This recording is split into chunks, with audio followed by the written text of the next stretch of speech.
Oh, that's smart. Let's all say clap at the same time. That'll be lame. All right, 3, 2, 1, clap. Clap. Clap. Holy shit. Oh my God, you said it like way Okay, after now me. we're recording. You said it way after me. No, I didn't. Okay, we can do it again. Okay, if we're recording now, we could clap again. So we could do like the second clap. Everyone to start sync it. recording when the thing hits a minute and 5 seconds, okay? What hits a minute and 5 I seconds? guess. Clap. Oh, no, that's a minute and 5 seconds for me. No, that doesn't work. Okay, What are wait. you talking about? Wait. Okay, 5. Okay, when we get to 1, say clap. Okay. 5, 4, 3, 2, 1, Clap. clap. That was good enough. Oh my God, Joseph. Yeah, that's fine. What? That's fine. No, it's fine. No, it's like fine, Joseph. It's like Yeah. Who's fine. editing this? You know what the craziest thing is I have the OBS recording, so I can just sync it up with that, and it's fine. Just So it's not fucking even sync a it up with problem. that. Um, You're just making up issues. Dude, no face cam this time. I could be like as ugly as I want. I'm literally boogers, yeah. naked. I'm literally upside down and naked right now, and we're talking about Joseph.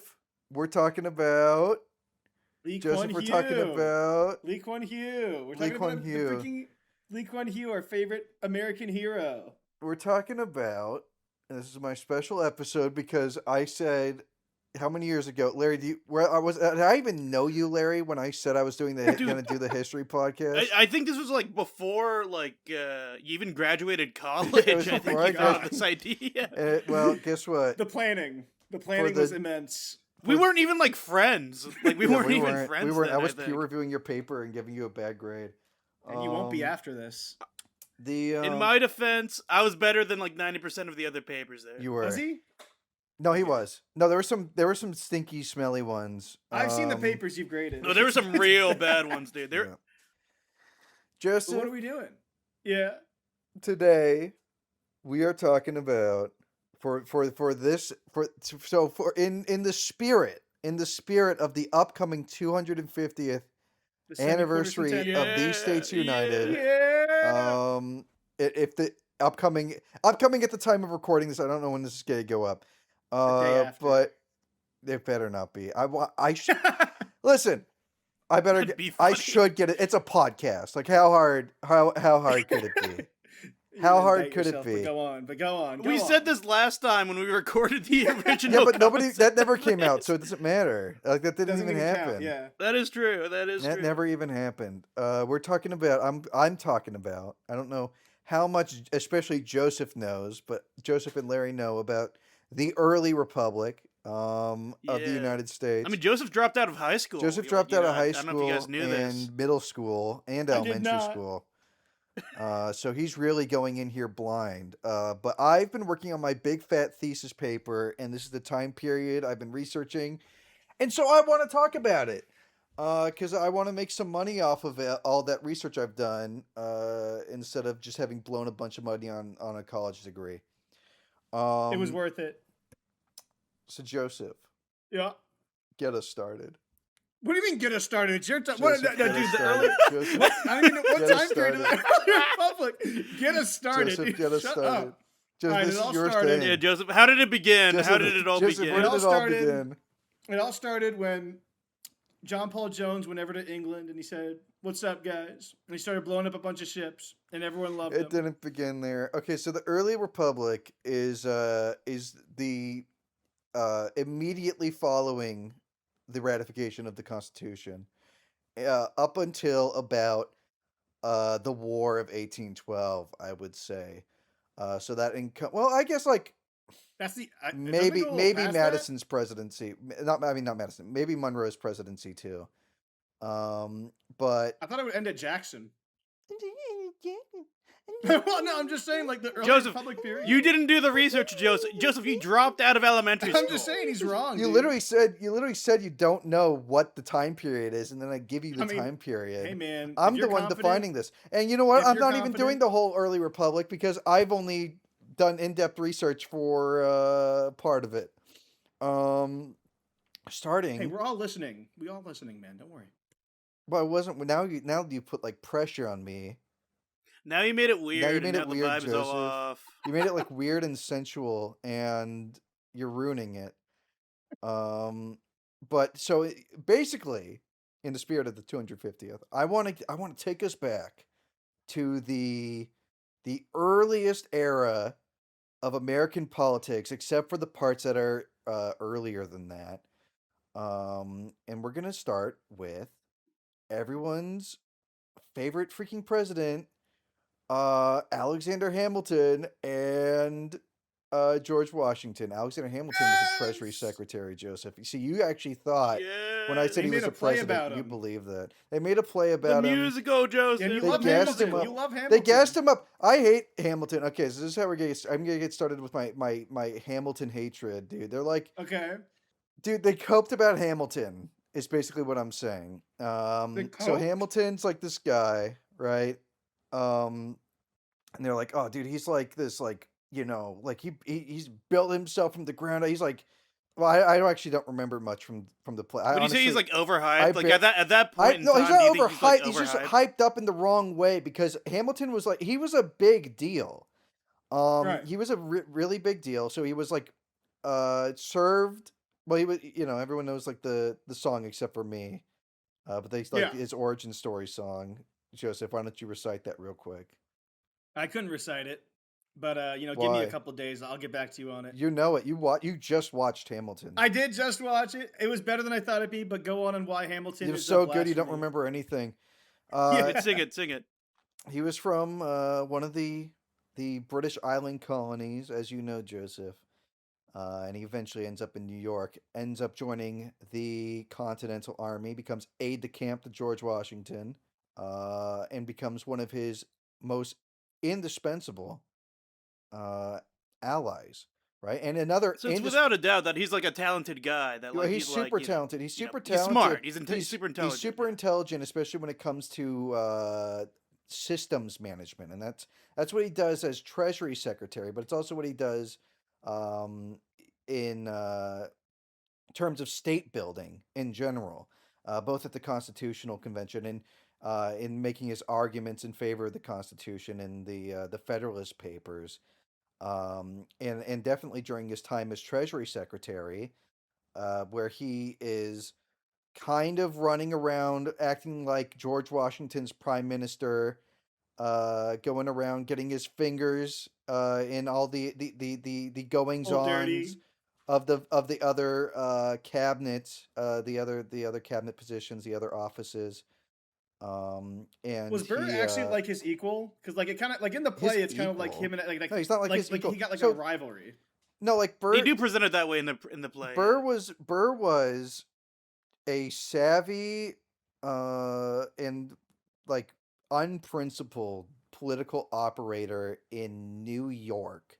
And the Okay, reason but why was he he right? got bit, and he was he no, he wasn't really right. He actually so during Jefferson's presidency there was this thing called the Burr conspiracy, where Aaron Burr tried to use a little bit of foreign influence. He got some foreign allies and tried to have like the Ohio Valley region secede from the United States. Wait, I didn't With know he himself was. as I actually didn't know that Insane. either. What the That's hell? insane. What the- Was it weird? What foreign influence? Jefferson had Was it him put France? on trial for treason. I think it was Spain. Oh There my was a lot of god. border disputes with Spain at the time.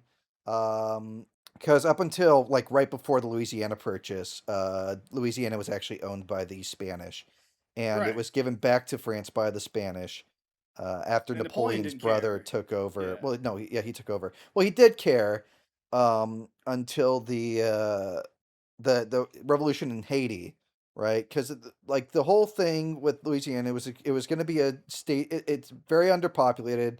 The only thing that really matters there is the port in New Orleans, and it was going to be used as a staging ground to put down the Haitian Revolution when that was going on. But the effort to put it down failed, and they lost control of Haiti. So uh, Bonaparte was just happy to get rid of it in Yeah, he exchange for wanted to money to focus on Europe. fund his war with Great Britain. Yeah. But But I was talking about Hamilton. So let's talk about Shoot. Okay, I'm trying to get like my thoughts Well, organized. essentially, he's a big deal, and then the American Revolution ends, and Hamilton after that is kind of like a rock star. He's kind of like he's the shit. riding the Well, dude. he's not high. like a Everyone rock loves star him. because no, not everybody. He's got Ham, concerts. he has concerts. He's played by Lin-Manuel Miranda, but he is a very divisive figure. Because he is the despite his upbringing in let's say more humble circumstances, right, and being a self-made man, he is very much a fan of the old world aristocratic ways of Europe, and particularly Great Britain. And his project for the United States, and he kind of does this through Washington, because Washington actually, a lot of his administration was putting, some might say, a little too much faith in Alexander Hamilton and giving him a little too much slack to do what he wanted. Um, and so what Hamilton does during his time as Treasury Secretary is he starts building these influence networks with sympathetic people in the administration and in Congress, right? And so you'll see things like in states that end up flipping Jefferson's way, that that some people who lose election, like in North Carolina, there's this guy John Steele who was a senator, who was a Federalist, and he's unable to win election again in the state, and so the Hamilton Patronage Network, not necessarily Hamilton himself, but Hamilton's Patronage Network, under at that point under the Adams administration, gets people like John Steele, Right. like federal administrative appointments to And keep Hamilton him made a to keep run, him. right? He made it run. No, I don't think Hamilton ever. Did he ever What do run? you mean by run? Like for did he run president? for president? Or No, did I he No, don't. he have that never network? ran. No, I don't think he ever No, Yeah, ran. he that's for what I never president. ran thought. for I think president. No, he operated behind the scenes. So it was during his time as Treasury Yeah. Secretary, like his biggest public moments were like, well, number one, his affair scandal, but that came later. But things like that was awesome. he wrote several letters to Congress about the need to build like economic systems. So like some of it would be, so it would be about like things like trade The banks, right?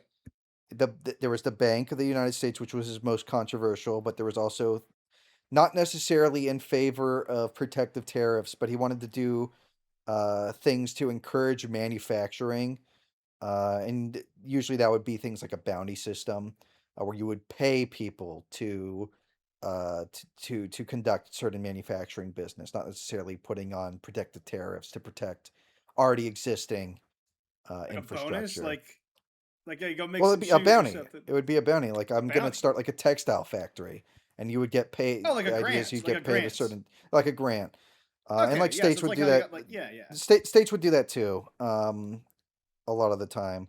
Um, but Hamilton's a part of the pro Constitution faction. We get a little bit ahead of ourselves. So let's start with the beginnings of the government, right, and getting the Yes. actual document ratified. Because in summer of 1787, a bunch of guys get together, write the Constitution. Uh, It was an easy affair. They got it done really fast. they got it done in a few months. Congress got hammered out pretty quick. They kind of knew what they wanted with that, except for the main sticking point was how the Senate was to be constructed. I've read a little bit The about it. They had some like crazy ideas. Like one of the things they wanted was like a one-term 7-year presidency, and then I read like James Madison's notes on it, and that Mhm. they like half of it is like what are we gonna do with the Senate and the House, and how are we gonna divvy up the? Can you imagine? It's mostly small states versus big states was kind of the big argument, right? Yeah, the Can you House imagine a House. 7-year presidency, like a term? Well, the Like the that's presidency crazy. was 7 years. because they were bouncing. So like Madison wanted the president to be elected directly originally, because he was suspicious of people who would be appointed by state legislatures, and the Right. electors for the electoral college ended up being appointed by state legislatures, especially in the North. Um, you had electoral districts in places like Virginia. So like in the first presidential election and subsequent ones, for like Virginia and North Carolina or whatever, the state would be broken up into basically what were congressional districts, but specifically um for members of the electoral college.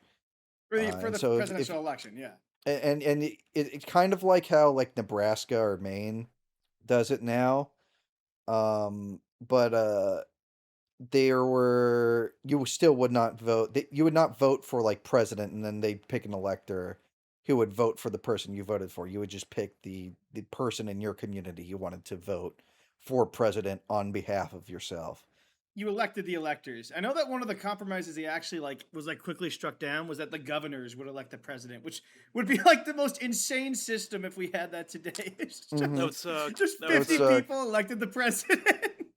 So that was That'd one of actually be them. They terrible. wanted it ended up being between an electoral college. The big one, the big three were the electoral college, direct election, which no one besides really Madison was terribly keen on, because it gave influence to the larger states, and It really does give you like some context. in Like a it really just tells you that like like some of these ideas, like thank God they didn't get through. mhm. There were a lot Because of bad like they're so ideas. bizarre, in retrospect, they're so bizarre. Yeah, well, one of the options was to have the president just appointed by the Congress, like the with the prime minister Insane. in That's England, insane. Parliament. which they did not want to do because it would make the president completely subservient to whatever Congress Right. wanted. Well, just on a side I note, mean, was you it can ever kind of see like that happening in the UK, a little bit. Yeah. With the like 6 prime ministers in the past like 10 years. Mhm. with, Hmm. with the early founding, they talk about a lot about like the presidency and like Congress. Was it ever like controversial when they were like making the Supreme Court, or was that kind of like an easy Nobody. affair? That was an afterthought. The Yeah. courts were an afterthought. Not in some places, especially in rural places, in the back country, because it was all rural at that point, but like the back country, like really in the sticks, um, people were more, like the back country of the South, more so. People were more jealously protective of like the power of the local judiciary over, and like feared the federal judiciary, because the courts were like the local power in those area. If you look at a Right. lot of places in the South and like Virginia or whatever, a lot of the towns are organized around the courthouse. The courthouse was kind of the epicenter That's a good point. Yeah. of It's like local that everywhere in the society. South. Hmm.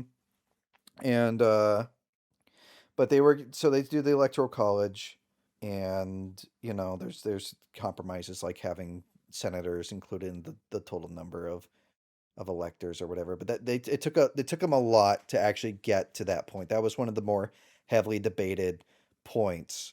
And the reason why they didn't go for the popular election for the president is most of the states at that point still viewed, well, I mean, they're coming out of the Articles of Confederation. They're looking at the Constitution like this is going to be a confederation of states still, or a federation of states.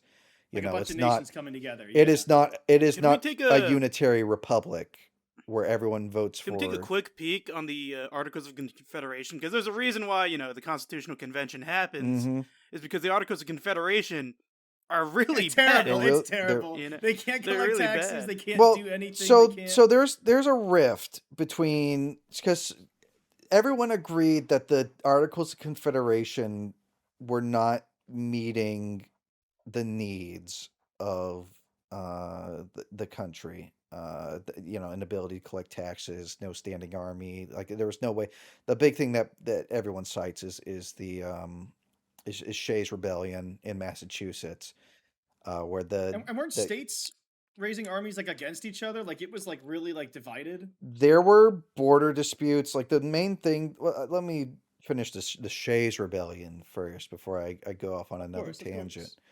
But in Massachusetts, a guy Daniel Shays and a bunch of Revolutionary War veterans, uh, taxes were very high in Massachusetts, and people were getting arrested because they couldn't, and put in prison, debtor's prison, because they couldn't pay their taxes. And so Shays and his ilk start a little rebellion, shut down the courthouse so that they can't proceed with like their like debt hearings or whatever. Government duties, yeah. And Massachusetts just did not have the ability to put down the revolt.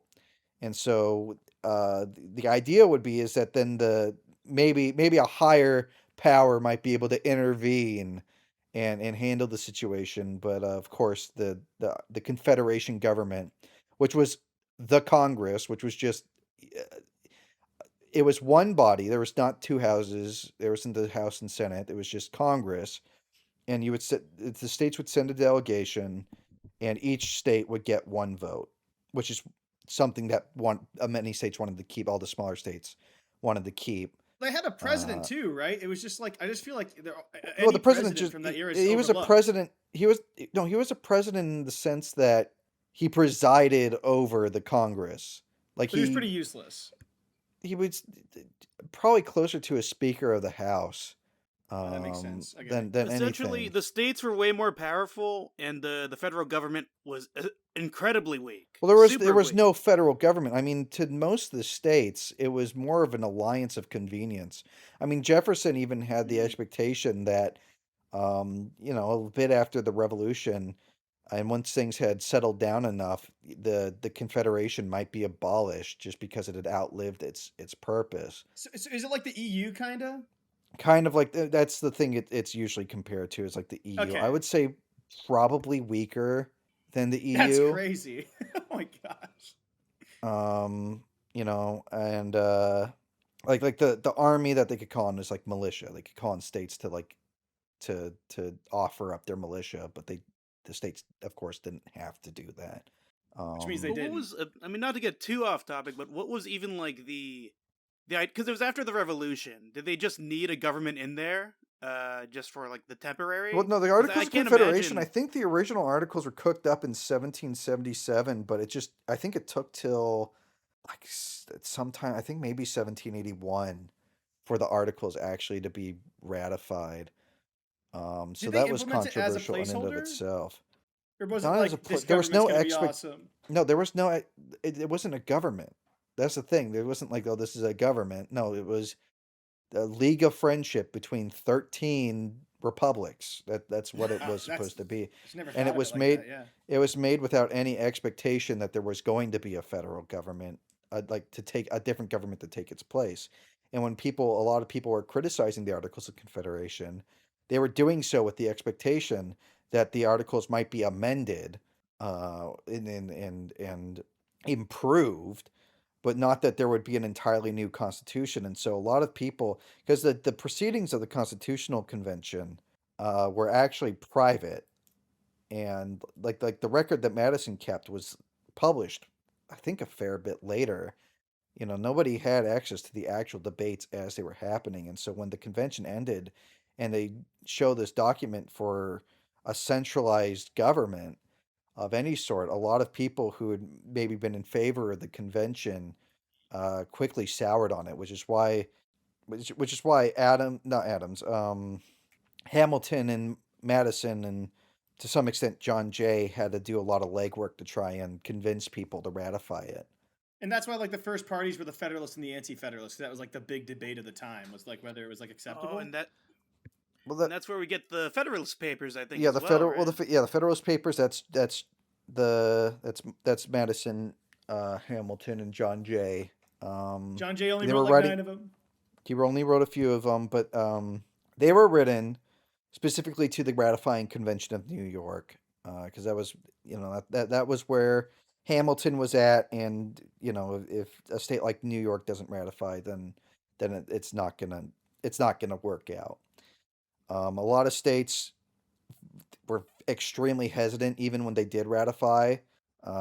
Virginia had a very close vote, and Virginia was the largest state, and they were more anti-federalist. They had recently had Thomas Jefferson as governor, and Thomas Jefferson was far more skeptical of any kind of centralized government at all. Because like, in essence, they're giving away a lot of the power that they had under the Articles of Well, they did. I Confederation. mean, These a lot of states. Article 1 Yeah. is outlining things that the states could not do. Mm. And like some of the issues were like for Madison and Hamilton, the central government, the creation of a central government was about reining in the excesses of the state legislatures. Because the state legislatures would do things like issue like infinite amounts of paper money that became worthless. And like the worst offender was Rhode Island. And like Rhode Island's money would end up in other states, and people would try and use it for payment, but it was so hyperinflated that like people would not want to take Rhode Island's money, and like North Carolina and other states also had huge inflationary problems, and even the continental dollar and the certificates given as payment to Revolutionary War soldiers became next to worthless. It was all paper money, and the thing is that we're reaching a little bit far back here, but during the colonial period, it was illegal for the most part for colonists to own hard currency, like gold and Wait, silver what? coins and things like that. Wow. Wow. Wait, wow, It's called whoa, insane. specie. I didn't know that. Because the way mercantilism works is that the idea is to make the home country's gold reserve as big as possible. It's not The just about taking, trade. yeah. Trade is the means to the end. That's why you had like the Spanish Main, where they were transferring gold back to Spain, right? It's not about the trade. It's about just getting hard currency Getting the as hard much as currency back to the home possible. nation, yeah. Yeah. And so that wouldn't work if you had a lot of that gold still in the colonies. And so a lot of the actual hard currency that they had, and you'll see a lot of comparisons in like firsthand accounts comparing the value of the paper money to like the Spanish dollar is the big one, or also known as the piece of eight. And it was called that because you could, you could clip it into 8 pieces for smaller currency. But Well, yeah, I mean, if because I'm in all like, coins were all like minted coins were, it wasn't about like the coin wasn't what was valuable.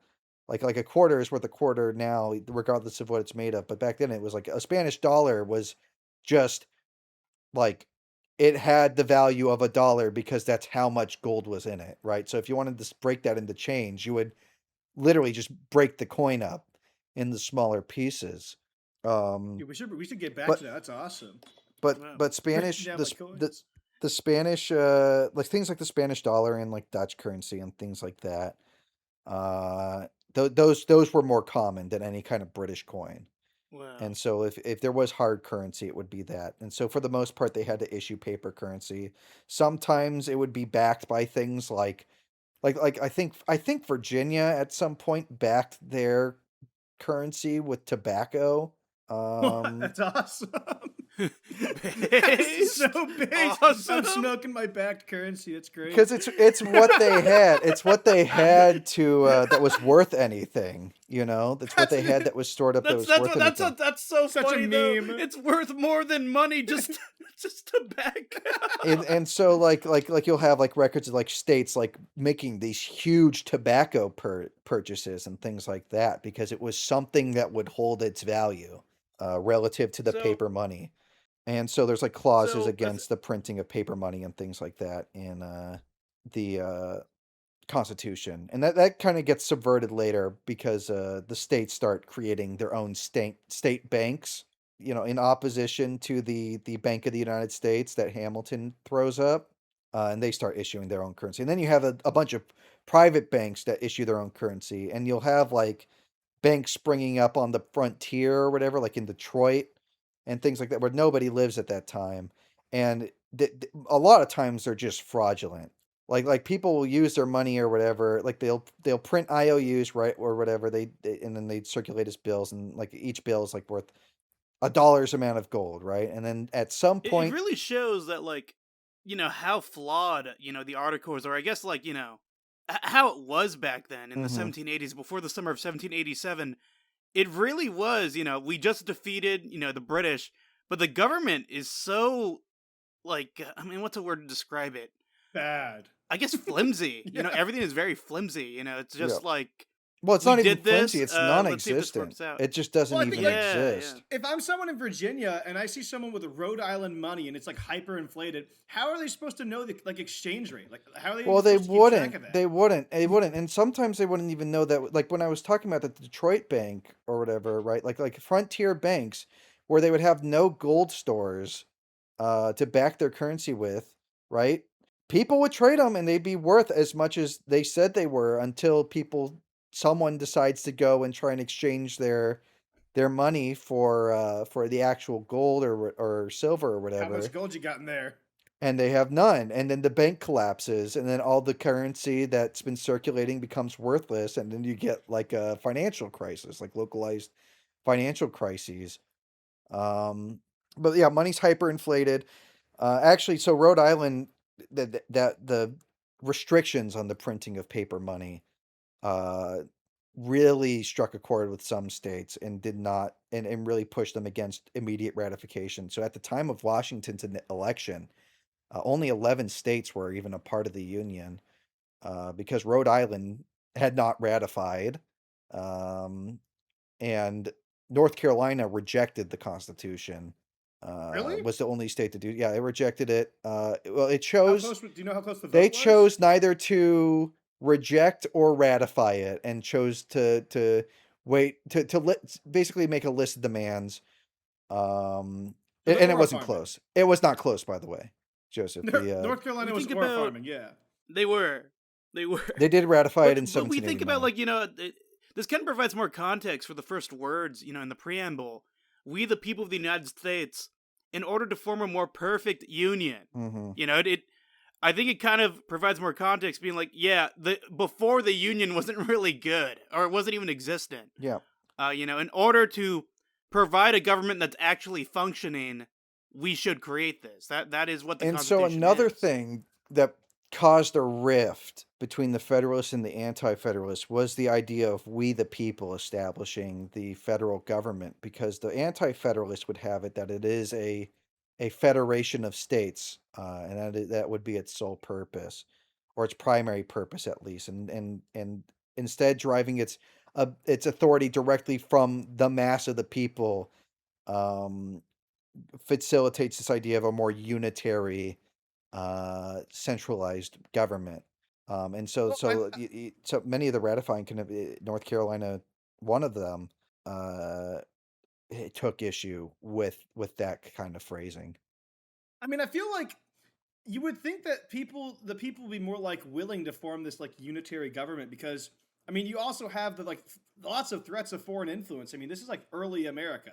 Like you still have It, Spain that owns land in America. It's like, isn't that hmm aren't that like pressuring people to And like there's the form that British still union? occupying the forts in the West, and there's the French are becoming kind of an issue. France has its revolution going on, Yeah. and I feel like it's just hard to justify not forming a union. It's like like America's going to get pieced up by well, Europe if and like they there's a don't reason get there was a together. debate, and there is Like a this is a wild world at this yeah, point. Like this is like there's a this world's a reason dangerous there's a world. reason why there is at this time a debate, and there is a reason why the Federalists win out, because the arguments for the Constitution are just that much stronger than those against. Um, You still see the anti-federalists like take power in the presidential elections, right? the Anti-Federalists, no, no, no, no, no, No. no one of their class gets any kind of real power until Jefferson's well, maybe the midterms for Adams, but the presidency, Jefferson, and you'd be it's kind of hard to call someone like Jefferson explicitly an anti-federalist, because he was not necessarily against the federal government when it was ratified. His vision of what the Constitution meant was drastically different from that of Hamilton or Washington, or Adams. Um, What but was he his view? also was seen as not radical enough by a lot of the people in his own party who were former, anti-federalists, because I mean, he would, in certain cases, exercise federal authority, like trying to get, Aaron Burr on treason charges, or things like the Louisiana Purchase. Right. Yeah. So I guess at that point, was it more like a party of convenience for him? Because like the Well, party so it's system in not early even America really a changes a party. lot. So give me I need water. I need water. So give me 1 second. Don't pause the This recording or guy. anything. Just let me get This water real guy. quick. No good. I There, he's forgot my losing water it. bottle. He's losing Okay, it. we could finally talk about He's- how we truly Larry, talk think about Starcade while I this. get water. Yeah. Please. We're switching to Starcade finally. I was watching okay, so a video came up on my recommended today by the YouTuber named Nomad. It's called Jontron's Life and Death. And I scrolled through. I haven't watched the entire video, but I skipped to the Starcade part. Yeah. And he kind of there are some parts I do agree. He does say, I get it if people think, John was becoming like a little too corporate or whatever. But I thought it was really good. I thought it got better as each part went along. No, that's okay. So he mentions at the ending of Starcade, John and Aaron reunite. Yeah. And for context, Game Grumps was a YouTube channel, or it still is. Really? But from 2012 to 2013, John and Aaron both co-hosted the show, and John left the show due to circumstances that we don't really fully know. But they left, and it wasn't, people assumed, on good terms. So you cut to 2 years later. It's December 2015. Force Awakens had just come out, Oh, and thank John you. releases the last part of his show, or the last part of Starcade, and at the end of it, the Darth Vader is revealed to be Aaron Hansen, also known as Egoraptor, from Holy Game shit. Grumps and from his own animations. And John and Aaron smile, and you hear like I think it was Oni Plays who made the jingle for it. I could be wrong, but you hear the jingle for the Game Grumps tune. Not so grump, that jingle. Yeah. And they smiled at each other. They dance, and the ending is this big dance off or this big dancing celebration, celebrating what Starcade is. But even back then, I was 16. I just turned 16 only a couple months prior. I knew something felt off about it. Oh my god.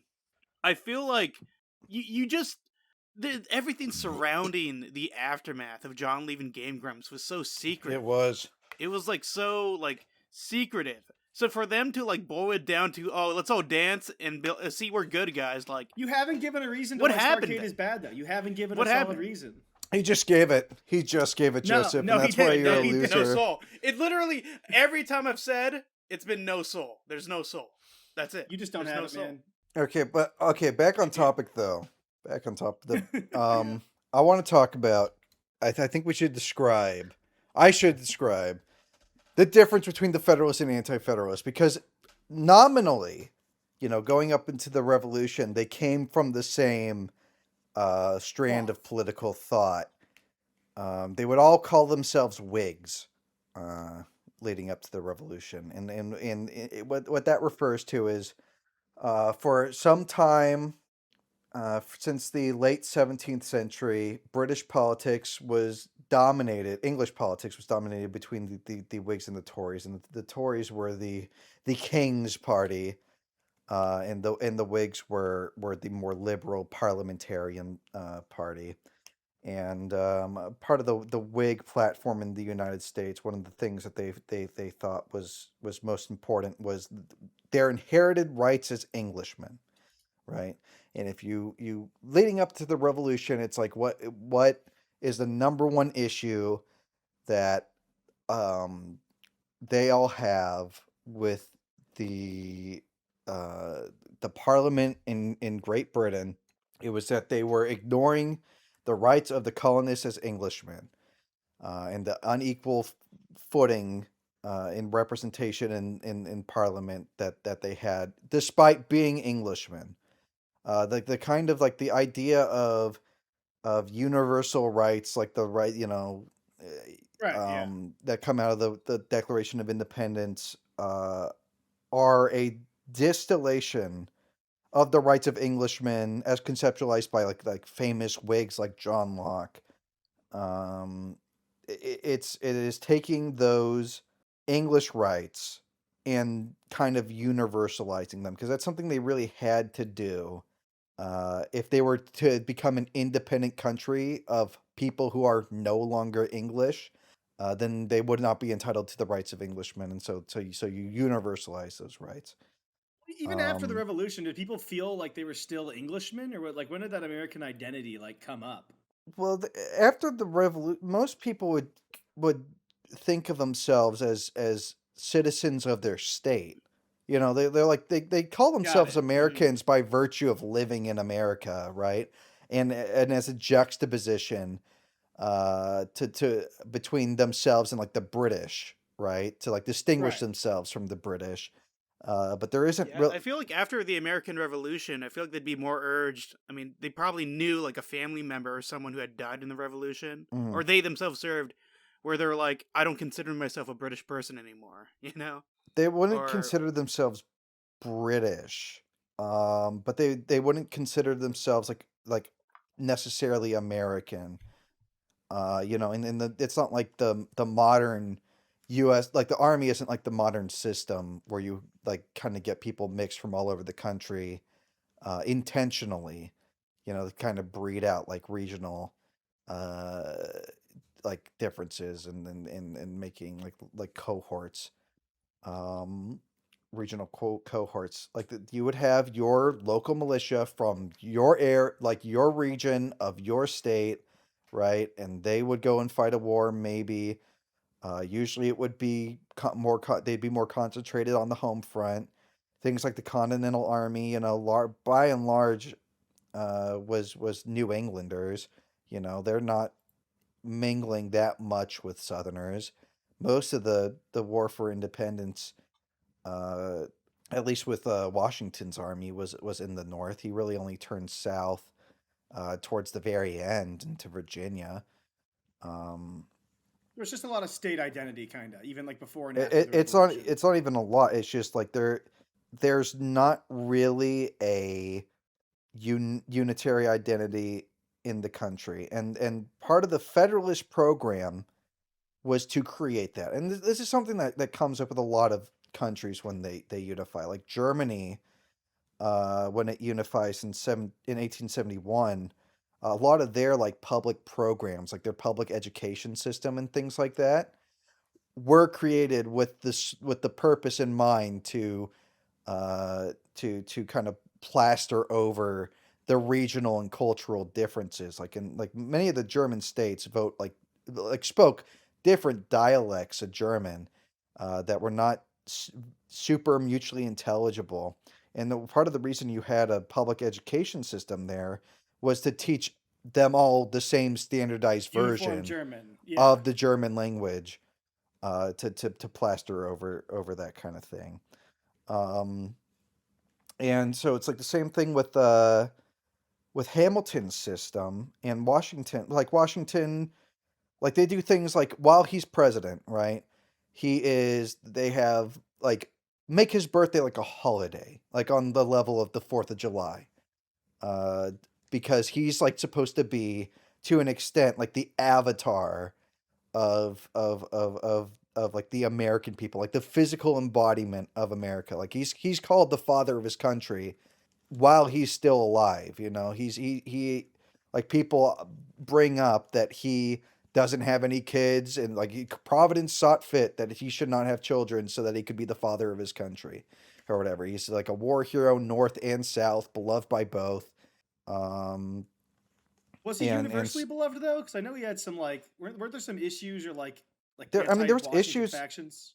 there was issues later in his presidency, but even then, like with Jay's treaty or whatever, but even then, it's people would not so much blame Washington as they would members of his cabinet, like a Hamilton or whatever. Oh, so it's a lot of Some like of the more there's like radical that. anti-federalists would blame Washington, would like break with Washington, but Washington is like a celebrated person throughout his whole presidency, So it's with like some good dips czar, in bad boyar popularity. kind of vibe. Yeah, yeah, that kind of thing, or like the colonists right before the American Revolution, like most of their issue was with the Parliament, and the reason why they broke with the King of England was that they would make their appeals to the King to rein in Parliament's abuse, and then the King ends up siding with Parliament, and they would chalk that up to oh, the king has bad advisors, and if he'll only listen to our our olive branch petitions, then maybe he will reign in parliament. But then he ends up sending in troops, and that kind of dashes any hope of that happening. But Got it. yeah, So like Washington's most of the still this like problem, mythical figure, yeah. he They is just kind he of like is they blame the advisors. mythical, and like the way he's very conscious about public perception, and conducting himself in a way that will maintain his Humble. like He tried to be humble. I his know he personally humble, yes, but like he'd ride into town with drawn in like a fancy coach drawn by like white horses or whatever. And he was like a part of the aristocratic elite of Virginia. He wasn't like Thomas Jefferson after his inauguration walks to the White House or whatever and has his public receptions. People can come to the White House and whatever, right? And he'll Jefferson will answer like the White House door in his pajamas and things like that. But wait, like seriously? Washington is very consciously limiting his interactions with the public and even with Congress, to try and maintain um his air of authority, and uh to some sense like regality, and that kind of idea, and the idea was it would give the office the respect it deserves, because it should be something on the par, like level respect wise, on the par with like the King of England or whatever, I think of that's a any tough other line to toe because statesman. you It kind of is. got you can't So have this like universal authority. You can't have this like tyrant, but you also have to like give respect to the office and like and, you know he. I mean, yeah, it's like really difficult. Damn, And I didn't realize that he did any of that. that's one of the things Adam struggled a lot with. He spent a lot of time when he was vice president, because he would go to all the the Senate sessions as president of the Senate, and give his 2 cents on things like that. And the Senate at the beginning was concerned with things like, should people have titles, right? Like, what do you call the president? Do you call him His Excellency? I think one of them was like the president of the United States, the protector of something like the protector of the American people and the liberties of the same, or something like that. so lame. It's like like he's you're the Captain America. superhero. Yeah, like You're he's that's Captain so America. lame. That's And, awesome yeah, though. and so Adams over concerned himself with that kind of thing, and so he got nicknames like His Rotundity and things like that, because he's a short little fat guy. Your Um, fatness. but like he and like other people uh Alexander Hamilton were concerned with having like a more regal character to an extent. You can only go so far, because it is still supposed to be a republic, right? That derives its authority I from mean, the that's why people. like Washington was kind of like the perfect guy at the time because he was so humble about it. What he was He didn't want to make the. I think he knew the office was like beyond bigger than him or what it would be. he was very conscious about public opinion and what would fly and what wouldn't. He was a master at public relations in that sense, and building up that image of himself, and of the office. Um, Hamilton, on the other hand, like Hamilton, far more likely to wield authority. As I said, he corrupted much of the um, federal government, the federal offices and the legislature. He had And he was his out there fingers dueling anywhere. people still, right? He dueled Aaron Burr, but like it wasn't that. Not really. The big guy who like dueled a bunch of people was Andrew Jackson. Right. Um, but that was more of a frontier. Like dueling had already fallen out of favor in much of the East by the time Andrew Jackson was around. But like it was falling out of favor when Alexander Hamilton was killed. But it was still like a big thing on the frontier, and like the frontier, a lot of blood sports kind of things happened. Like a lot of fights for honor, like wrestling, frontier wrestling. was like an honor thing, and people would like part of that would be like you'd sharpen your nails and gouge people's eyes out and things like Oh, that. this is like this And isn't like modern wrestling. This is like I'm gonna kill you. no, this Okay. was no, it wasn't. You didn't kill them, you maimed them. Oh, you Um, maimed them. Okay. yeah, Awesome. that was a big thing on the frontier. But Hamilton, exercises a lot of like quiet influence and things like that. Like he wrote a lot of legislation. Like he was writing while he was Treasury Secretary, he would write legislation, and then after the time he's Treasury Secretary, a lot of the people who end up replacing the first set of cabinet members and are then held over for Adams' presidency are people that Hamilton basically installed. And so you would have like the Secretary of War or the Secretary of Treasury or of State, right, in Adams' cabinet, who would nominally be responsible to John Adams, but in reality would mostly answer to Alexander Hamilton and would consult with him when doing a lot of stuff. And Well, what's like Hamilton's like game here? Like he's got like this like influence network, and he's not. I mean, he's Treasury Secretary. He's not running for president. What's his? You said he wanted to create like he was like of the aristocratic cloth. But like, what's his goal? well, so he wanted to make the United States basically another Great Britain. And to some extent, he wanted, especially towards the end of the Adams administration, he wanted to kind of create himself as an almost Napoleon figure. He wanted to be a great general. And so he kind of helped push, but this is kind of getting ahead, but he during the latter half of the Adams administration, the country got really close to war with France, and in fact, there was some conflict, like some naval conflict, because of our trade with Britain or whatever, while they were at war with Britain.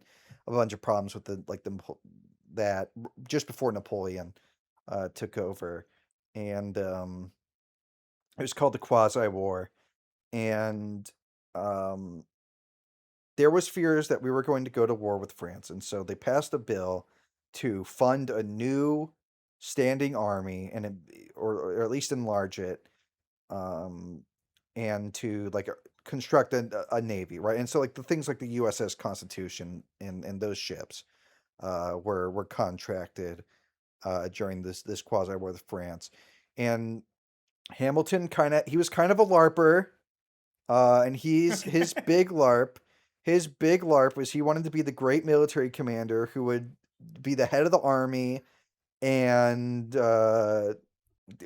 effectively conquer the North American continent from France. He wanted to conquer Louisiana Right. uh, before Jefferson This is purchased years it. before Jefferson and Yeah. Yeah. the purchase. I mean, That's he only eventually ended up doing it. It's just not with when, him. when did when was Louisiana purchased? 1805, I think. So 7 years I think before. Hamilton. Yeah, I think Hamilton dies in 1804. Mm-hmm. I think. Well, Hamilton, by the time, like 1800 is when Jefferson's elected. When Jefferson's in office, Hamilton's influence is gone. Like that's it. Oh, There's he's tarnished. there's Yeah, there's he's no there's no Federalist left in Jefferson's cabinet. When Jefferson, a big controversy when Jefferson got into office was that he like because Adams had kept on a lot of Washington's not congressional cabinet appointments, and Jefferson did not, right? And so a big controversy among the Federalists was that Jefferson was appointing all his partisans to federal office and things like that. But yeah, Hamilton wanted to play soldier, but unfortunately for him, Adams hated Hamilton almost as much as Jefferson hated him. Because Adams was occupied this very strange space among the Federalists where he was not trusting of bank his suspicions of Hamilton were very similar to those of Jefferson, even though by this point Jefferson and Adams' friendship, they had been friends before this, had broken down completely because of the electoral campaign, which was like one of the more vicious in American history. Um, he was suspicious of like Hamilton's financial scheme and things like that. Like they agreed on things like like having aristocrats govern the country, for the good of the country, and being suspicious of democracy, um, which was a bad word at the time. And so when you hear people call Jefferson's faction the Democrats, it's usually a derogatory term. The Jeffersonians would refer to themselves as Republicans. Oh, I didn't know that. Yeah. Well, I mean, now they're called like the Democrat Republicans. Were they That's why they're called that called the at the time, Democratic or Republicans. No, they were called either the Democrats, the Democratic faction, the Republicans, the Republican faction, Jefferson's men, things like that. Because they weren't like an official party organization. Eventually, the um the Jefferson faction becomes more of a actual like actual party organization, not in this to the same level as today, but to a degree at least. Before that, it's like during the Washington and Adams and his own administration, it's more of like a just an alliance of similar interest.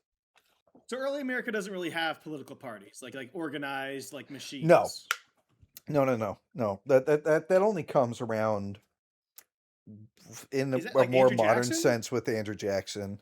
Yeah, Andrew Jackson's kind of where, because in my Because you have mind, early America ends like when Jackson's elected. Is kind of in my mind where that well, happens. well, so like they do become like the thing is like the Federalists do get it kind of pulled together, and they like organize, but by the time they do that, they're relegated. Like they collapse completely after Jefferson's election. They have a little bit of resurgence with the War of 1812 in New England, because New England's politics just were similar to that of the Federalist platform. And the War of 1812 was super unpopular in New England. Super unpopular in New England because a lot of New England's trade was with Great Britain. Um, A lot of the and Warhawks from also the South, then. yeah, the Warhawks were from the South. Okay. And so like there was, I mean, New England almost seceded over the War of 1812. They had a little convention in Hartford, Connecticut, and there was talks of secession. They threatened secession unless the federal government met like a list of demands for amendments to the Constitution or whatever in their favor. I did not know that. But then the None War of of them 18 passed, right? It was kind of like a what? none of those demands got met, right? It was kind of No, ignored. no, Or because the the War of 1812 like ended not that long right. after, and so it was kind of egg on their face for the Hartford Convention guys. And so It's like kind of that and crazy how much like that was the ultimate nail in the coffin for the Federalists, because now that party's like tagged as the secessionist party. yeah. It's Um, just crazy how much like talk of secession there is in early, even in the early republic and even after the early republic. Like I know much later on you get like nullification and all that, but like it was just not a stable yeah, the there's a nullification country, crisis. but yeah, it's like not stable still. Mm-hmm. And you had like Jackson was a Southern Democrat, obviously, but he was dyed in the wool. Like if you threaten secession, I'm gonna destroy you. That was why he broke. Him and John C. Calhoun ended up breaking off their relationship. Probably one Was of the most because insane vice presidents, John C. Calhoun. hmm That is actually well, that's like its own episode. That's its own Aaron thing. Burr, Aaron Burr was Like Jefferson's there are vice some people president. in history.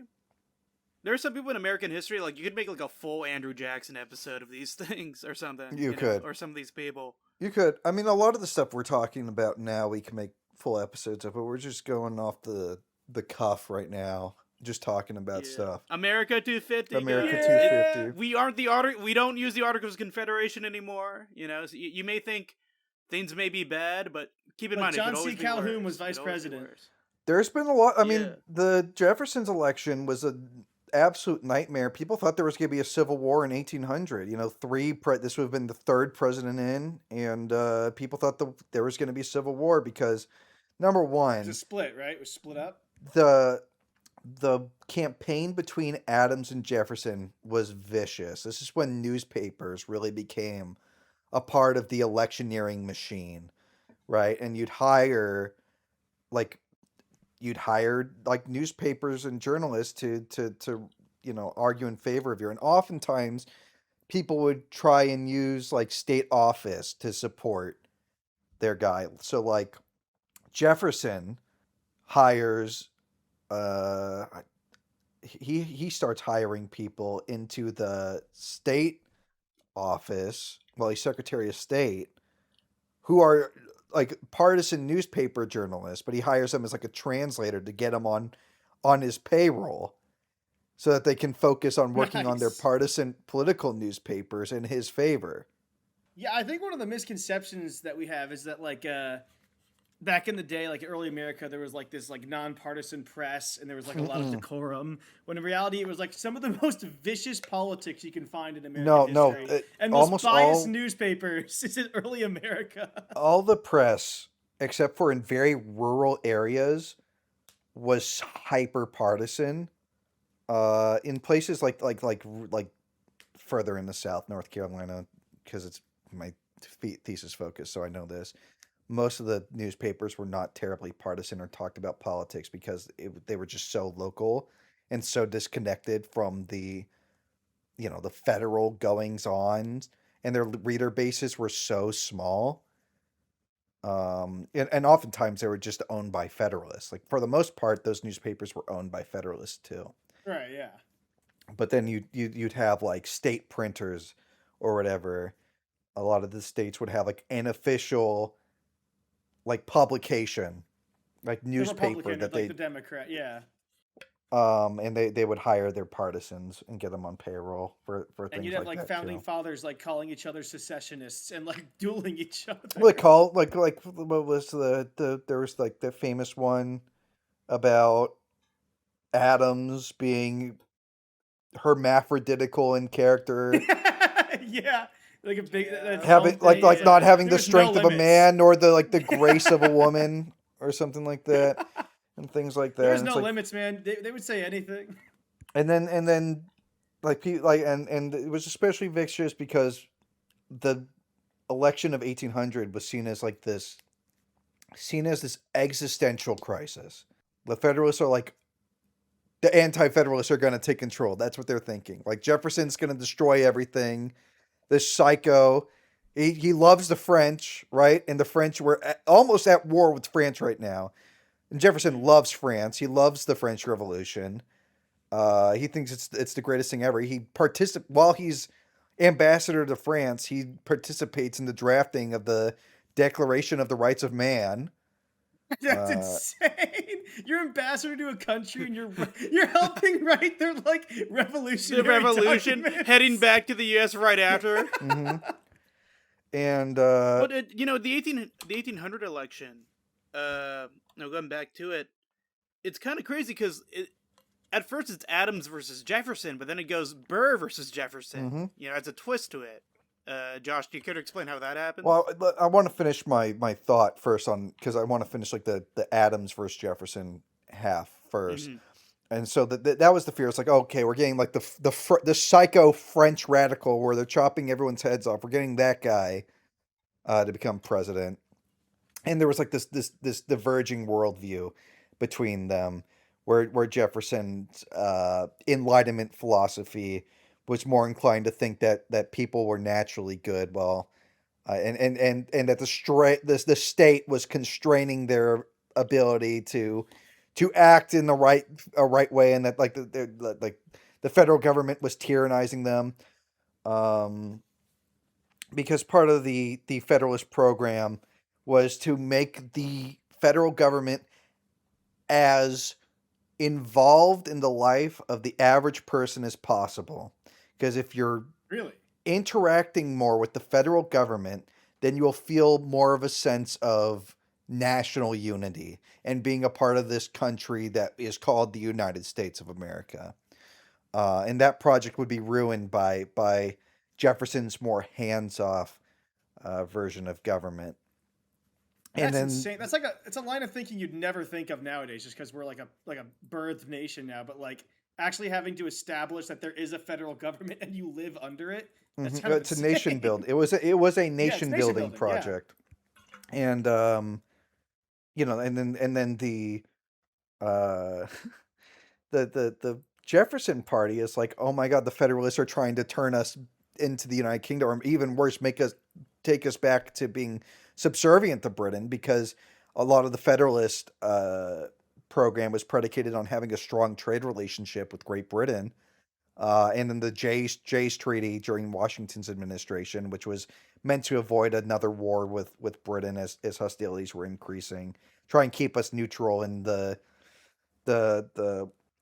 coalition wars against revolutionary France, was seen as a little bit too uh, overindulgent to the British, and so there was this worry that the Federalists were gonna make up number one subservient to Britain, and then number two turn the United States into basically what Britain was, and make the entire war for independence and the revolution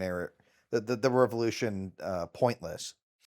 And so both parties were fighting tooth and nail to win that election, because it basically, if whatever party lost, their project in what they thought the American project uh, was destroyed. Yeah, it's And like a then you get clash of to ideals there. the actual election, and the way that the presidential election worked and the electors voted was every elector got 2 votes, and they could vote for 2 people, and the person who came in first out of all the candidates would get the presidency. The person who came in second would get the vice presidency. And the thing is that there wasn't they didn't distinguish between what vote was for which office, right? They would both basically be for president. You're voting for 2 people for You're voting. president. Okay. And so the problem is that sometimes you might get a tie. And when you have a party ticket, for really the first time with Jefferson and Aaron Burr, you have all the people who are voting for the Republican voting for those 2 people, and so they tie, right? And The system is terrible. and so but if it ties, the idea, so the kind of that was kind of intentional. The idea was, for a lot of the Federalists and the drafters of the Constitution, is that nobody would ever get a majority, and so it would always get thrown to the House to decide, or better men, the aristocratic sort, would be able to This was by more design. deftly more deftly choose the best candidate out the of better them all. man, yeah. And that's Okay. done by congressional delegation ballot. And so it gets thrown to the House, but the problem is that there's not enough Republicans in the House to vote for Jefferson. And so the Federalists, enough of them, start voting for Burr on every single ballot. And it's getting closer and closer and closer to Inauguration Day. And they still haven't picked a president. And so it's going to be like, okay, well, what happens when we get to Inauguration Day and there's no president? Like, we have not picked yet. Because Burr was never going to win, but or he maybe if they broke the spirit of the Jeffersonians, but The Hamilton musical makes it seem like Burr was insanely close to winning. Like he could have won. It was like Hamilton that tilted the scales. no, Hamilton convinced enough people in the Federalist faction to stop playing games with the Aaron Burr vote. Okay. Because he was it ever like a writes serious threat that Burr takes? I like, to a degree. I would say to a degree. It's just that Burr was not a character to the caliber of Jefferson. Like a lot of Hamilton's criticisms of Burr are pretty spot on. He was a pretty unscrupulous, self-promoting politician at a time where that was really frowned upon, right? You wouldn't run for office. You'd stand for office, right? You wouldn't campaign or anything like that. You wouldn't try and do like weird influence games or like I knew that the president wouldn't go out and campaign. You just have people like do it for him. electioneering. But Yeah. Burr was a endless self promoter. I mean, he even in the Washington administration, he'd be writing letters to like Washington or whatever to ask for Buy my office. merch. Say buy my He, merch, he was like, Washington. "Give me office, give me a position, Give me a shout out. Give me a give shout me a out Like and on shout out." Instagram. subscribe. Sub for sub. And like I think it's like the Hamilton musical says like, "Oh, this is what pissed Aaron Burr off." At Hamilton or whatever, and made him like want to duel him. But I think it was the later like New York governor race. Yeah, there are a couple That inaccuracies. Like they portrayed that like Burr like regrets dueling and killing Hamilton, but I think in real life he was like, "This is the greatest thing to ever happen to me. He's finally dead." I remember reading that too. I remember him being like, "That was no, awesome." like That was like he was an so insane sick. person, and then he went and tried to like like secede from the United States, like have Ohio So secede Burr from the was really United a guy with States. like a big ego who was kind Yeah. of like Well, and kooky he like in tried to many like portray regards, himself as like an aristocrat. He was like super in debt, super poor, because he'd be Oh, I didn't know blowing all that. his money to try and like give off the airs of being an aristocrat, right? A lot of the people, especially up north, who tried to be an aristocrat, like he was a lawyer and like Hamilton was a lawyer, they'd all be lawyers because that wasn't seen as actually working, but it was a way to actually pay the bills because being seen to work was actually frowned upon among like the aristocratic class because the ideal statesman at that time was someone who didn't work so that they'd have time to study and perfect the Think. craft of state and not have a profession that might cloud their judgment when making important decisions on behalf of the country, right? Like you like if someone did a lot of Washington trade was a with farmer Britain and though. had to vote on trading with Britain, right? They'd rather have someone who's disinterested. It was called being disinterested. So it's like, oh, like people Oh, praising okay. like Washington or whatever. It'd be like, oh, he was the most disinterested man I've ever met because he wouldn't have That like is interests clouding his judgment. calling that's someone kind of disinterested awesome that nowadays is like a huge insult. Seeing that as like a Hmm. compliment is nuts. Larry, you're really disinterested, man. You should run for office. well, I think about like how Washington like he leaves the presidency. This is jumping ahead a little bit. Or I guess jumping Yeah. back. But it's like he just goes straight back into farming, Hmm. It kind of shows that like he did really or how people interpreted it, he transcended a lot of these like, political games or whatever. He didn't want to be president, like at all. He didn't want to be president. He wanted to Yeah. resign a year in. I didn't know he But wanted to resign a year in. I thought he just no, wanted to do like the one he was term. like, I'm going to be president for a year, get everything set up, get the machine going, right? And then I'm And then you done. can do it. That's what he was going to I hand mean, it that's off to kind of what John makes his Adams. farewell address so grand. Like, if it was 2 terms after, and he's like, "I'm done with this. Yeah, I don't no, want to he do this literally like anymore." the his reelection, like it was to get him to stand for election again. It was Hamilton and Jefferson and Madison and all these people coming to him and saying, "Please, this country will fall apart if you do not be president for another You're term. the This only country thing will keeping this fall together. apart. You are the only person keeping this together." And that wasn't like an Mhm. exaggeration. That's like just true. Like No, there's I just mean, so many different factions. Because Madison's telling him not to leave. Like he's talking about leaving all the time. His health is getting worse. He Madison had like he asked Madison to write his farewell address. Like he's getting ready to go. Like he does not want to be there. I was thinking, because Washington never went to school, right? He was a farmer, war hero, you know. And I think that's what people really appreciate about him. It goes back to the disinterested thing, is that it was the right man for the job who was just wise. He didn't have to be the most educated in terms of like, being a lawyer or whatever, but he just had to be the right Yeah. person, the person to He like was conscious of have what everyone his together, role was and what he needed to do. He like every single decision he made was made after very careful deliberation, right? He wasn't like this great intellectual or anything. Mhm. A lot of his college educated cabinet members, he kind of had a little bit of a chip on his shoulder about things like that.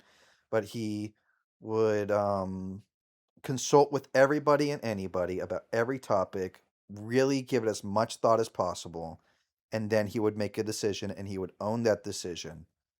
Um, he kind of ran what would, I guess you would consider the unitary executive, like the unitary executive theory, where every decision made was his decision, and he would own total responsibility for every decision made, which is one of the things they almost did for like the executive branch was they almost did like a kind of like a consul system, like a council of Yeah, like executives, there became right? counselors. Yeah.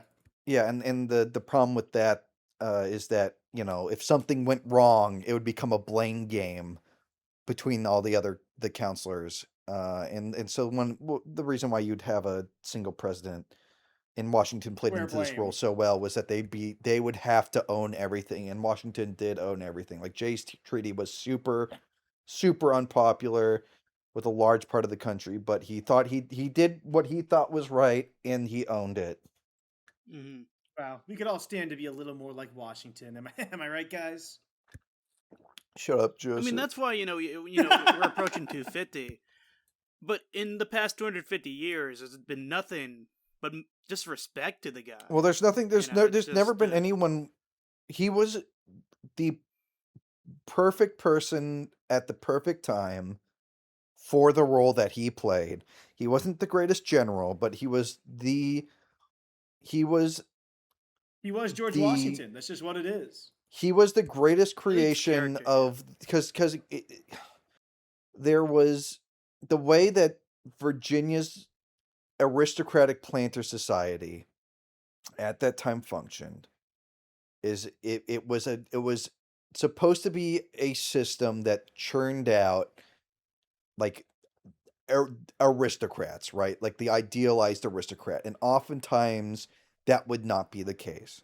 Oftentimes you would get like very because the idea was you would have very few societal rules constricting people, constricting these elites, right?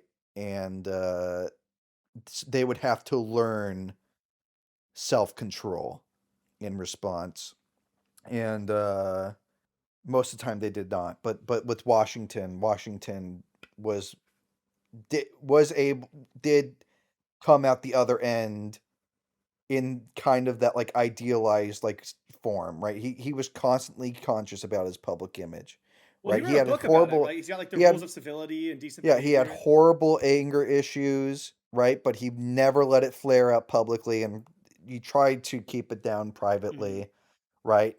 He knew what his role was as president in a new republic, and he did everything he could to play that role as perfectly as he could.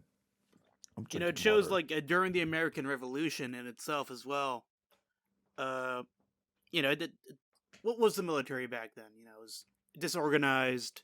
I mean, before Washington comes in, Before Washington he comes was in, there able to is help no mobilize military. that army. You know, There was no military. It one was more time. just New England militia Yeah, that were adopted by Congress, and then you had other militia, and then you had the You're, Continental Line eventually.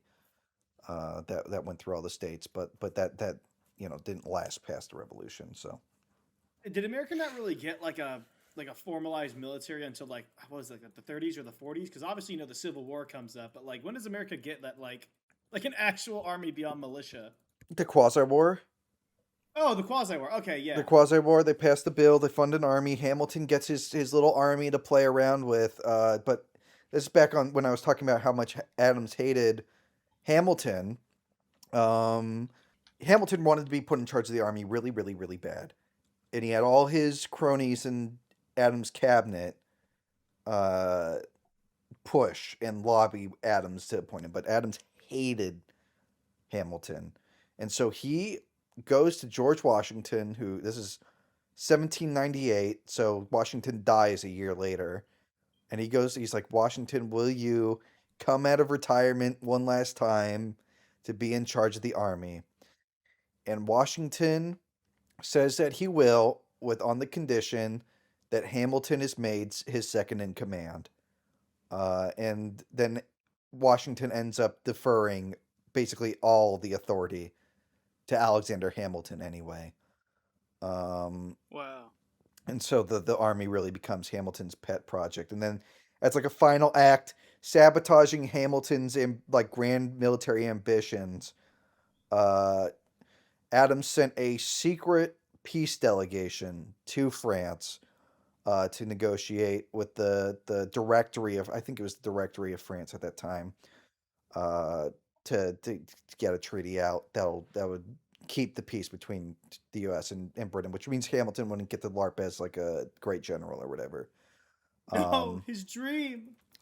It's kind of funny, like how like all of Hamilton's enemies like at the end of Hamilton's life is just like, I hate this guy. Yeah, everyone hated like him. a lot of it is just like trying to Absolute like hatred. destroy him. Everyone hated him. Well, because Like, he was you know, he especially was with- because he was like a conniving kind of like a rat. You know, he was not like like a great public figure like a 'Cause, Washington. like, there's a reason he you made all know? these enemies. You know, you have the Reynolds pamphlet. Mhm. You know, a lot of it was just exposing his adultery. But it just all his enemies. He made too many enemies. Yeah. No, he made it. He was really good at making enemies, especially in like and the peace with France thing. Uh, the Directory gets overthrown by Napoleon, and then Napoleon makes the peace. But it's Mhm. only after like the election is already done. Like it comes too late to save. God forbid a man LARPs, dude. Just let Ad- him LARP as the general. It's too late to save Adams' presidency. No second term for John Adams. Did he get Thomas Madison, Jefferson. Right? Oh no, Jefferson. What? Yeah. Yeah, Jefferson basically destroys the entire Federalist system. Slowly but surely, he starts replacing Federalist officers all throughout the federal government. You get the Congress is filled to the brim with with Jeffersonians, and the Federalist Party becomes relegated basically as like a little regional party up in New England, where it's kind of a stronghold for them. You're not gonna get like Jeffersonians from Massachusetts or from like Connecticut or places like that. And Which they don't makes ever come back. sense. The Federalists just die out eventually, right? They just eventually die out. They get and then like the few like remaining in politics get absorbed into like the Jeffersonian what becomes known as the Republican Party, right? And then that party ends up splitting between the Democrats and the the Democrats and the anti-Jacksonian Party, which eventually becomes the National Republican Party, which becomes the Whig Party. And the reason they Damn. call themselves Whigs is the callback to the old like unified political like what everyone called themselves in the colonial and revolutionary period. Right, yeah, you'd mentioned like the Whigs and the Tories, and like those names still kind of persist. The Whigs Tories persisted far do. after, but like the Tories are like the Tories today, yeah.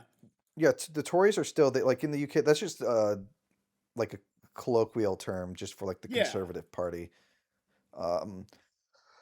But the Whigs Whigs were obviously, a yeah. specific party. They become like the eventually like the Liberals in the UK, and then the Liberals die off in the early 20th century, and get they kind of turn into like they eventually become what becomes like the Conservative Party. And well, the Conservative Party is actually older, I think. No, the Conservative Party's like yeah. Labor takes Britain. over basically. Yeah, it's Labor, yeah. But like the Liberal Party, which is like the classical Liberal Party, that goes away. But that's not the subject, Joseph. That's not the subject of this discussion. That's not the No more subject of the British. discussion, Joseph. Only America. Joseph, you're pissing me off. Dude, it's all That's the about issue. dude, it all comes from one place, man. It's intertwined. Oh shoot! You know, I should probably say the Jeffersonians called themselves the Republican Party, not because they're the modern Republican Party, right?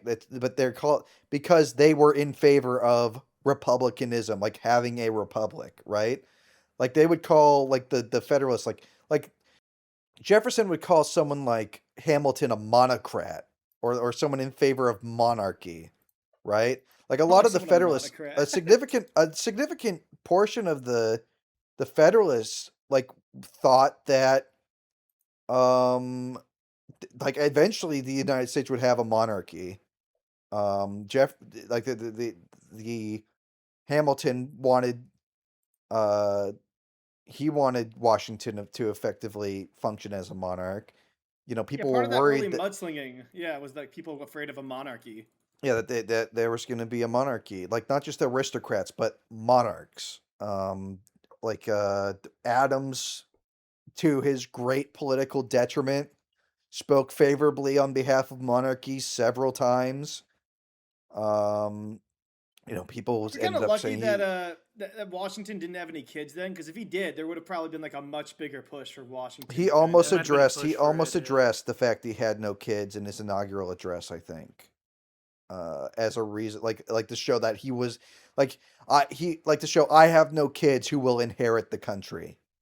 Yeah, Like because that I was mean, a he was just so popular. I feel like if he had kids, that would have been like even if against his will, like it would have been like a major issue where people yeah. would I have mean, they And definitely could have ended up just that voting is for you him. could the have just had like a political dynasty come out of that too, yeah. like a washing like if he had like a kid, then like that son would get elected president or whatever, and then it become like a kind of I imagine it would become something like a Poland situation. Like Poland had a monarchy, but it was elective. Like every time the king died, they would elect a new monarch, but usually it was from the same uh It, dynasty. it puts into context how fragile things were, and things kind of had to play out almost perfectly, the way they did. Because if it wasn't Washington as the first guy to be president of the United States, who else would it have been? Who else Yeah, would it it really have couldn't been? have been anyone else, but also the Constitution, like the presidency itself, would have just been it would have been unrecognizable from what it is today because the way the Constitution Yeah. outlines the presidency, it was done with George Washington in mind. Like Mm. they were like And he really didn't want to when do it, they right? yeah He was no like, I don't really he want to didn't do want to do it. this. He did not want to do it. He didn't want, and then after a year he didn't want to do it. Then when re-election time came around, he still didn't want to do it. It took a lot to get him not to just drop the thing. But he had a sense of duty, um, and that's why he stuck around because if he wasn't there, then the country was going to fall apart. And he believed Oh yeah. heavily in the national project. He must have been miserable Because though. No, he was. I imagine there was a lot of doubt just on the Constitution. Like when they first actually ratified the Constitution, there probably was an immense amount of doubt There's the reason that why this was they not going to wrote work the out. Federalist Papers. It was to get because the way the Constitution went into force. Because the thing is, Congress didn't pass like the Congress didn't pass the Constitution. The Constitution was made by basically an extra legal body, right? It was there. So it started with this thing called the Annapolis Convention, which was let's appoint some delegates to figure out this border dispute between Virginia and Maryland and like water rights on the Potomac and things like that. And like there was going to be at some point there was a project for a canal on the Potomac that would go westward.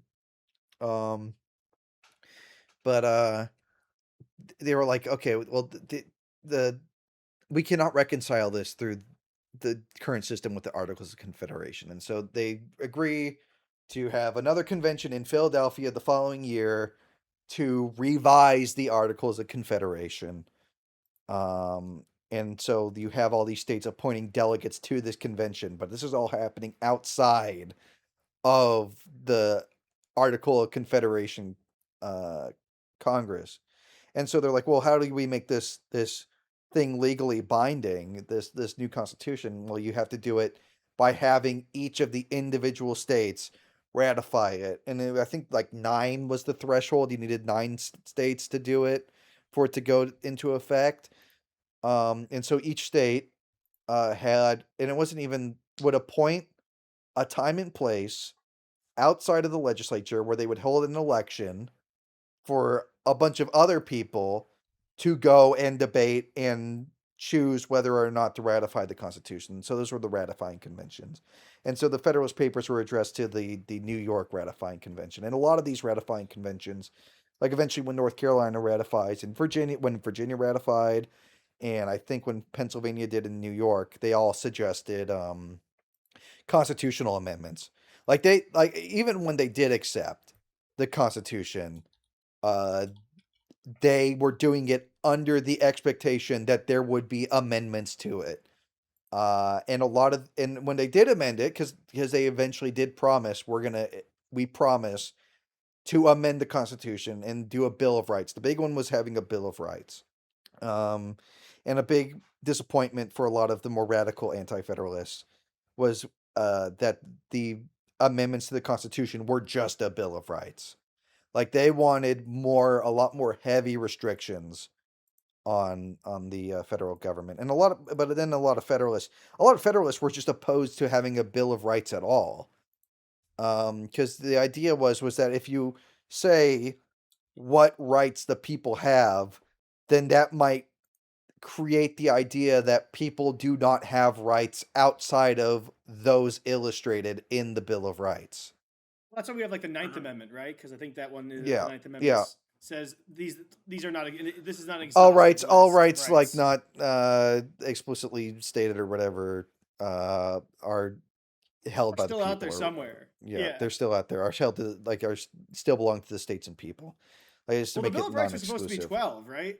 There was supposed to be 12. Well, no, Or at least it was I think there 12. were more than 10. It was 12. It was 12 amendments, but the 10 that passed were the Bill of Rights.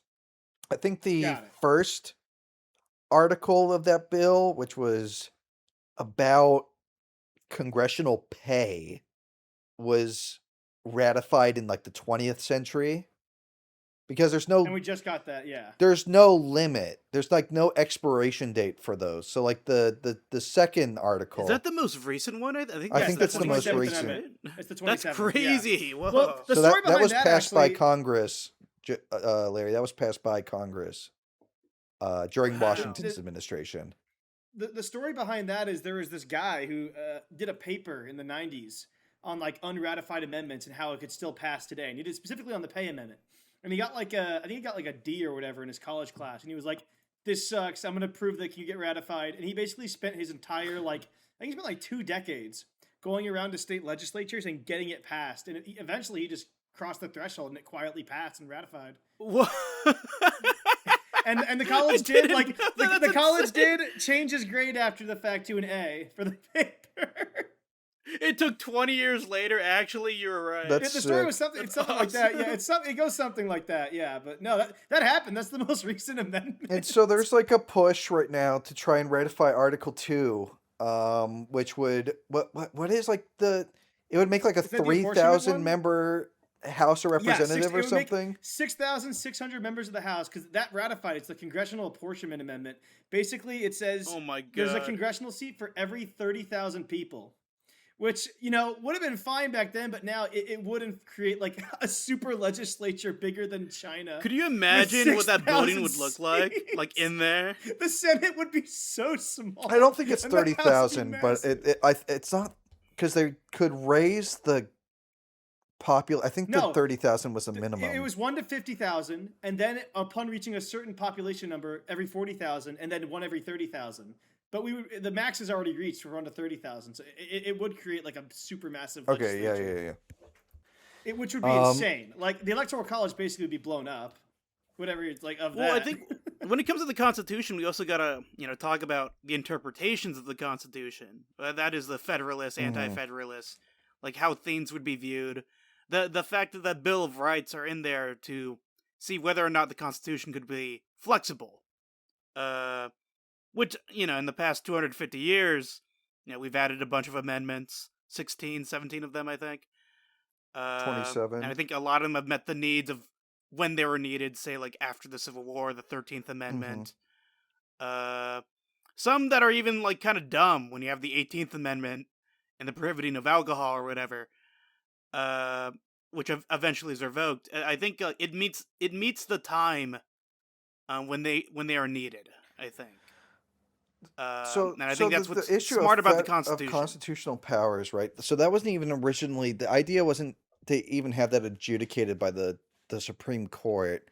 The Supreme Court was just like the Supreme Court. Like it was just supposed to be the top of the judicial system. It wasn't it was kind of an afterthought at the Constitutional Convention. You know, they were like, oh, you know, we should probably also do the judiciary. I mean, even like the entire judiciary outside of the Supreme Court is created by an act of Congress. Like they did not put much thought into the judicial system at all. And that includes the idea of constitutional review, which was an invention of Supreme Court Justice John Marshall, who was a cousin of Thomas Jefferson's in the Marbury versus Madison case, which was, you know, right after Jefferson's election. And It's like the most important Supreme Court decision. It's like it was their like first one there. It wasn't. So there was some, like when John Jay was Supreme Court Justice, there were some issues of constitutional review that also kind of came up. But Marbury versus Madison was the one who like actually set up the process. And Marbury versus Madison basically says like it said like the Judiciary Act was unconstitutional, which like parts of it, which like on first glance, yeah, well, it was the dispute was there was a judicial appointment, and it was something like I think it was one of the ones made by Adams, like his midnight appointments or whatever, and it was revoked by Jefferson or whatever. And the question was whether or not this appointment was valid, right? Or not. Like can they revoke that appointment or whatever? And then like to avoid this like sticky political issue, John Marshall decides that the guy had no standing, but it didn't matter anyway because the Judiciary Act was unconstitutional in and of itself. And that's what set up, to my recollection, that's what set up judicial review. Yeah, and then Marbury versus Madison basically the decision's kind of just crazy in that SCOTUS just kind of decides like this is what I do now, and everyone just kind of goes along with it. Everyone just kind of goes along with it because there is no way to really check it. That's the thing. Yeah, the Supreme Court is one of the weirder bodies that's just silently has grown in power because there is not like outside of impeaching Supreme Court justices or maybe expanding the bench, there's not much you can do to limit the Supreme Court. And that's kind of an outgrowth of the fact that it really was just kind of an afterthought, and that there's just like no real like rules or boundaries there. Like it can be as powerful as it wants to be, I guess. Mm-hmm. What else is there? Joseph? What else is there? I feel like we didn't really get to like we talked a lot about Hamilton, but you know, like we like exhausted Hamilton. But there's like Jefferson and like what's his face? Who Josh, who's after him? I forget. Yeah, Madison. There's Madison as well. Okay, I'm gonna go use the bathroom. Madison and Monroe, real quick. the last of the founding father presidents. I'm used the bathroom. Like, I mean, yeah. I feel like we've been at it for a bit, though. I don't know. We've been at it for an hour and 41 minutes. I feel like we have talked a lot about the Constitution. Yeah. You know? I think a lot of the stuff that, you know, we talked about Washington, Hamilton, you know, essentially a checks and balances. I think we touched the Bill of Rights as well. You know what we could do? We could just do this as like a part one. Yeah, I was thinking that, and then do like we could do like each president. We could do like an individual thing. Yeah, we could do that. But this was good. I think this was good. Joseph, this is way better than the first. Yeah, is it way better than the first one? The first one it was so bad. It was so. Because I think we actually talked. We actually talked. Yeah. Well, thank you. If you're watching this, thanks, I guess. If you're watching this after the 250th, I'm sorry. If you're watching this on the 250th, happy 4th of July. 250, baby. We made it, guys. Another 250 we made years. it. We got this. Let us know in the comments if you want years. another one of these, and it'll be, let's just say, a little bit cool. Put a black card if you don't want it. Put a black card if you want me to kill myself. Yeah. Okay, bye. Bye.